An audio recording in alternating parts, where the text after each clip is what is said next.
Hi guys, മഴ തോരും മുമ്പേ promo റിവ്യൂവിലേക്ക് എല്ലാവർക്കും സ്വാഗതം. ഏതായാലും തോട്ടമൊക്കെ കണ്ട് സ്റ്റാൻലിയെയും അപ്പച്ചനും അലീനയും തിരിച്ചു വരുന്നുണ്ട്. അലീന പതുക്കെ പതുക്കെ സ്റ്റാൻലിയെ സ്നേഹിക്കാൻ പഠിപ്പിക്കുന്നുണ്ട്. ആ ദേഷ്യത്തിന്റെ മല ഉരുകി മഞ്ഞു പോലെയാക്കാൻ അലീന വല്ലാതെ കഷ്ടപ്പെടുന്നത് കാണാം. ഇവിടെ വൈജയന്തി പുതിയ വേലക്കാരിയെ കൊണ്ടുവന്ന് എല്ലാവരും കൂടി ചായ കുടിച്ചുകൊണ്ടിരിക്കുമ്പോൾ കൃഷ്ണമോൾ ചോദിക്കുന്നുണ്ട്, നിങ്ങളുടെ കയ്യിൽ മലപ്പുറം കത്തിയോ മെഷീൻ ഗണ്ണും ഒലക്കയുടെ മൂടുമൊക്കെ ഉണ്ടോ? എന്നാലേ ഇവിടെ പിടിച്ചു നിൽക്കാൻ പറ്റുമോ, അതാ ചോദിച്ചത് എന്ന് പറയുമ്പോൾ ബാലചന്ദ്രന് ചിരി വരുന്നുണ്ട്. വൈജയ്ക്ക് ഇത് കേൾക്കുമ്പോൾ ദേഷ്യം വരുന്നു. പിന്നീട് സ്റ്റാൻലിയും അലീനയും കൂടി സംസാരിക്കുമ്പോൾ ഇടയിൽ അനാഥാലയവും അവിടുത്തെ രീതികളും കയറി വരുമ്പോൾ സ്റ്റാൻലിക്ക് ദേഷ്യം വരുന്നുണ്ട്.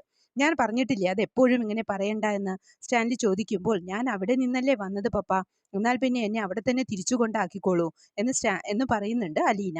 ഇത് കേൾക്കുമ്പോൾ സ്റ്റാൻലിക്ക് വല്ലാത്ത സങ്കടം വരുന്നു. അത് കഴിഞ്ഞ് സ്റ്റാൻലി അപ്പച്ചനുമായി ഇതേപ്പറ്റി സംസാരിക്കുന്നുണ്ട്. എന്തിനാ അവൾ എപ്പോഴും എന്നോട് യുദ്ധത്തിന് വരുന്നത്? ഞാൻ ഒന്നിനും പോകുന്നില്ലല്ലോ. വല്ലാത്തൊരു ഇറിറ്റേഷനും ഫ്രസ്ട്രേഷനും ഉണ്ടാക്കുന്നുണ്ട്. എൻ്റെ മനസ്സമാധാനം മുഴുവനും കളയുന്നു. ഇത് ഇതിനൊക്കെ നിങ്ങളെ പറഞ്ഞാൽ മതിയല്ലോ.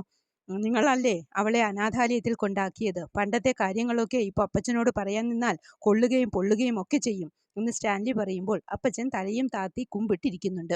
ഇവരെല്ലാവരും കൂടിയാണല്ലോ അലീനയെ അനാഥാലയത്തിൽ എത്തിച്ചത്. അത് കൊള്ളട്ടെ എന്ന് കരുതി തന്നെയാണ് സ്റ്റാൻലി ഇങ്ങനെ പറഞ്ഞ് അപ്പച്ചനെ നോക്കുന്നത്. ഇതൊക്കെ കാണിച്ചുകൊണ്ടാണ് പ്രമോ അവസാനിക്കുന്നത്. പ്രമോ ഇഷ്ടമായെങ്കിൽ ലൈക്ക് ചെയ്യാനും ഷെയർ ചെയ്യാനും സപ്പോർട്ട് ചെയ്യാനും സബ്സ്ക്രൈബ് ചെയ്യാനും മറക്കരുത്. അടുത്തൊരു എപ്പിസോഡിൻ്റെ പ്രമോവുമായി വരുന്നതുവരെ കാത്തിരിക്കുക.